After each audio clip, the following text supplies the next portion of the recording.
হাইকোর্টে রাজ্যের আর্জি খারিজ, অন্যত্র নয়। নবান্নের বাস স্ট্যান্ডেই আগামীকাল বিকেল পর্যন্ত যৌথ মঞ্চের ধর্ণা। সিঙ্গেল বেঞ্চের নির্দেশকে চ্যালেঞ্জ মামলায় জানিয়ে দিল প্রধান বিচারপতির এজলাস। ধর্ণাতে ছাড় দিয়েও সময়ের লাগাম হাইকোর্টের। যৌথ মঞ্চকে 3 দিনের সময় নয়, উৎসবের মরশুম, তাই আগামীকাল বিকেলের মধ্যেই শেষ করতে হবে কর্মসূচি। সিঙ্গেল বেঞ্চের নির্দেশ কাটছাট করেই জানিয়ে দিল ডিভিশন বেঞ্চ।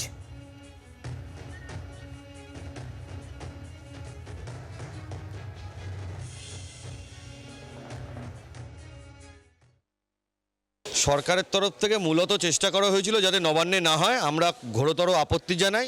প্রধান বিচারপতি অনুরোধ করেন আমাদেরকে কালকে বিকেল 4টে পর্যন্ত করতে, টাইমটা একটু কাটল করতে, কারণ ক্রিসমাস আসছে সেই জন্য। আমরা তাতে রাজি। আমাদের বসতে দেওয়ার পারমিশন ডিভিশন বেঞ্চও দিয়েছে। সিঙ্গেল বেঞ্চের সব অর্ডার, বাকি যা আছে সব বহাল থাকবে। হ্যাঁ, স্থান বদলানো যাবে না, তো আমাদের তো নবান্নতেই করতে হবে। অভিষেক ব্যানার্জি যদি বসতে পারে গভর্নর হাউসের সামনে 144 ব্রেক করে, ক্ষমতা আছে জোর দেখিয়ে, তাহলে আইন মারফত পারমিশন নিয়ে আমরা কেন, বা এই যারা আন্দোলন করছেন তারা কেন নবান্নের সামনে বসতে পারবে না? রাজ্যটাই চালাচ্ছে আদালত। এই রাজ্যে আদৌ এই সরকারটার প্রয়োজন আছে কি না, আমরা সেই প্রশ্নটা ভাবতে এবার জনসাধারণকে অনুরোধ করব। এই রাজ্যের ছেলে মেয়েদের এখানে কাজ না পেয়ে বাইরের রাজ্যে মজুর খাটতে যাওয়া, এটা প্রাতিষ্ঠানিক দুর্নীতির একটা অংশ। কর্মচারীদের ডিএ না পাওয়া প্রাতিষ্ঠানিক দুর্নীতির একটা অংশ।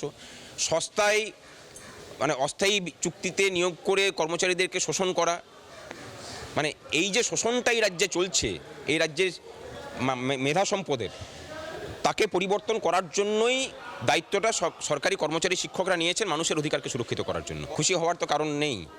উনি নিজেও সেটা জানেন যে খুশি হওয়া যায় না। যেখানে বকেয়ার পরিমাণ 40% থাকে, সেখানে 4% নিয়ে পরে খুশি হওয়া যায় না। খুব সরাসরি কথা, আমরা কোনো ভিক্ষা চাইছি না। এটা যদি ভিক্ষার দেওয়ান হতো, যা দিত তাতেই খুশি থাকতাম। আমরা আমাদের অধিকার চাইছি। সংগ্রামী যৌথ মঞ্চের আন্দোলন চলছে নবান্ন বাস স্ট্যান্ডে, এবং রাজ্যের যে আর্জি ছিল সেই আর্জি ডিভিশন বেঞ্চ খারিজ করেছে, এবং তবে সময়সীমা সেখানে খানিকটা সংক্ষিপ্ত করা হয়েছে। রবিবার সকালের পরিবর্তে আগামীকাল বিকেল 4টে পর্যন্ত তারা সেখানে আন্দোলন চালিয়ে যেতে পারবে। মৈত্রেয়ী, এই গোটা বিষয়টাকে, এই যে ডিভিশন বেঞ্চের নির্দেশ, সেই নির্দেশকে নৈতিক জয় হিসেবেই দেখছেন ডি আন্দোলনকারীরা। তবে সময়সীমায় যে খানিকটা কাটছাট হয়েছে উৎসবের মরশুম বলে, তাতেও তাদের কোনো আপত্তি নেই।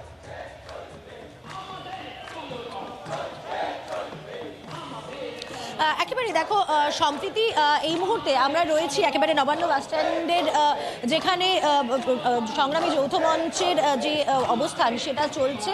প্রথমে নবান্ন সভাঘরের সামনে, এবং তারপরে সেখান থেকে এই জায়গায়, অর্থাৎ নবান্নের থেকে ঢিলছড়া দূরত্বে নবান্ন বাস স্ট্যান্ডে এই মুহূর্তে সংগ্রামী যৌথ মঞ্চের যে ধর্ণা মঞ্চ, সেই ধর্ণা অবস্থান চলছে। আমাদের সঙ্গে সংগ্রামী যৌথ মঞ্চের রাজ্য কমিটির সদস্য রয়েছেন।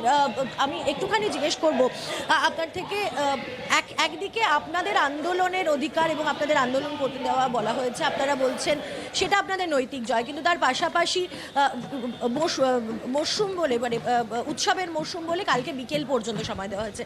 সার্বিকভাবে এই আন্দোলন, এই বিষয়টা নিয়ে কি বলবেন আপনাদের যে আজকে থেকে হচ্ছে, সকাল থেকে যে অভিজ্ঞতা? দেখুন, বিষয়টা আজ 12 বছর ধরে নবান্নের চত্বরে কোনো কর্মচারীদের কথা বলার অধিকার ছিল না। সবথেকে বড় কথা যেটা হচ্ছে, আমরা এই যে অহংকারটাকে ভাঙতে পেরেছি, নবান্নের সামনে আমরা বসতে পেরেছি। আগে সিঙ্গেল বেঞ্চ থেকে আমরা রায় পেয়েছিলাম 72 ঘন্টার, পরবর্তীতে সরকার ভেবেছিলেন যে ডিভিশন বেঞ্চে যে এটাকে আমরা রায়টাকে চ্যালেঞ্জ জানিয়ে এদেরকে তুলে দেবো অবস্থানটা, কিন্তু ডিভিশন বেঞ্চে যে আবার একটা চড় খেলেন। ডিভিশন বেঞ্চ করেছেন 48 ঘন্টা, আমাদের তাতে কোনো অসুবিধা নেই।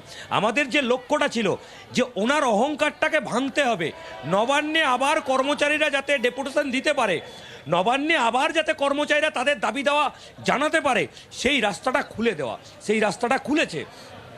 আমরা যেমন ডিএর দাবি নিয়ে বসেছি, আমরা সেরকম স্বচ্ছ নিয়োগের দাবি নিয়ে বসেছি। এবং যখন মাননীয়া দেখলেন যে একটা কোর্ট পারমিশন দিয়ে দিয়েছে সংগ্রামী যৌথ মঞ্চ এখানে অবস্থান করবেন, ললিপপের মতো উনি এই আন্দোলনটাকে ভাঙার একটা চেষ্টা করেন 4% দিয়ে, তাতে ভেবেছিলেন যে আন্দোলন স্থিমিত পড়বে। কিন্তু আপনারা দেখতেই পাচ্ছেন আজকে সকাল থেকে কি এনার্জি নিয়ে আন্দোলন চলছে, এবং আগামীকাল পর্যন্ত এই আন্দোলন চলবে। সাথে রাত ভোর এখানেই থাকবেন এবং টানা 4টে, আগামীকাল 4টে পর্যন্ত এখানে? একদমই তাই, আমরা রাতভর এখানে থাকবো, আগামীকাল বিকেল 4টে পর্যন্ত থাকবো। তারপরে আমরা এখান থেকে অবস্থান তুলে নিয়ে আমাদের যে মঞ্চে রয়েছে শহীদ মিনারে, সেখানে আমাদের অবস্থান চলবে। একটুখানি আমার ক্যামেরা পার্সন কমল জানাকে বলবো এখানের একটু অবস্থান মঞ্চের ছবিটা দেখাতে।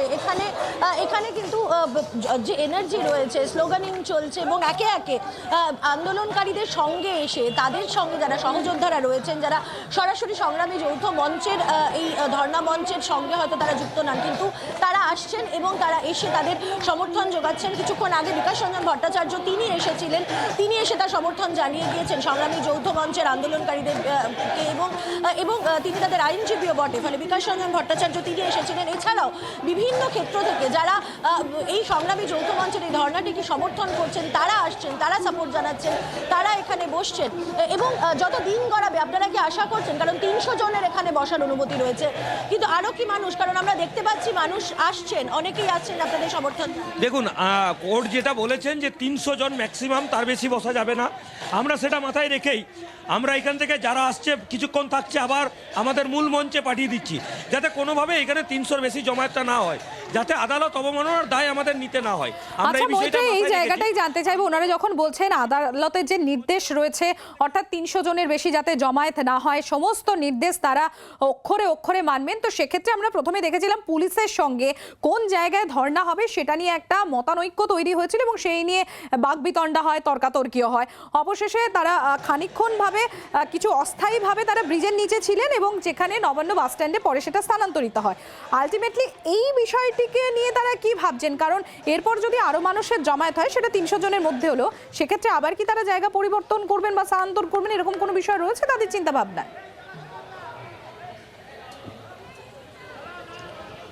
দেখুন, আপনাদের যেখানে শুরুর দিকে সকালবেলা আমরা দেখছিলাম আপনারা যখন নবান্নের সামনে বসার চেষ্টা করছিলেন তখন পুলিশের সাথে আপনাদের বাকবিতণ্ডা হয়, প্রাথমিকভাবে আপনারা ব্রিজের নিচে বসেন, তারপরে আপনাদের এখানে 300 জনের মধ্যে লোক হলেও যদি লোক আরও বাড়ে আপনারা কি স্থান পরিবর্তনের চেষ্টা করবেন, আরও একটু নবান্নর কাছাকাছি গিয়ে বসার, মানে প্রথমে আপনারা যেখানে বসেছিলেন সেই চেষ্টা কি করবেন, নাকি আপনারা এখানেই আপনাদের আন্দোলন চালাবেন? না, হাইকোর্ট যে জায়গা আমাদেরকে দিয়েছেন, যে নির্দেশ দিয়েছেন, আমরা সেই মোতাবেকই চলবো।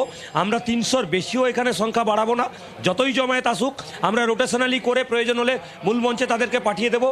আর কাল পর্যন্তই আমাদের এই আন্দোলন হবে আর আমরা এই জায়গাতে বসেই আন্দোলন করব। ফলে তারা স্পষ্ট যেটা জানিয়ে দিচ্ছেন যে সংগ্রামী যৌথ মঞ্চের এই যে ধর্ণা বিক্ষোভ সেটা এই জায়গাতেই চলবে এবং তারা যেটা নিশ্চিত করবেন যে এই ধর্ণা মঞ্চে যেখানে মানুষ তারা এখানে রয়েছেন সেখানে কোনোভাবেই যাতে 300-র বেশি মানুষ 300-র বেশি তাদের সমর্থক যাতে জমায়েত না হয় সেটা তারা রোটেশন করার চেষ্টা করবেন, কারণ তাদের মূল মঞ্চ এখনও শহীদ মিনারের নিচে রয়েছে। সেই শহীদ মিনারের মূল মঞ্চে সেখান থেকে কিছু মানুষ আসবেন, তারা সমর্থন জানাবেন, কিছুক্ষণ থাকবেন, তারা বেরিয়ে যাবেন। ফলে এই রোটেশনের মাধ্যমে আজকে এখন তো বটেই সারা রাত এবং আগামীকাল বিকেল 4টে পর্যন্ত তারা এখানে ধর্ণা এবং অবস্থান চালাবেন। বাংলার আওয়াজ, বাঙালির আবেগ, জি 24 ঘন্টা।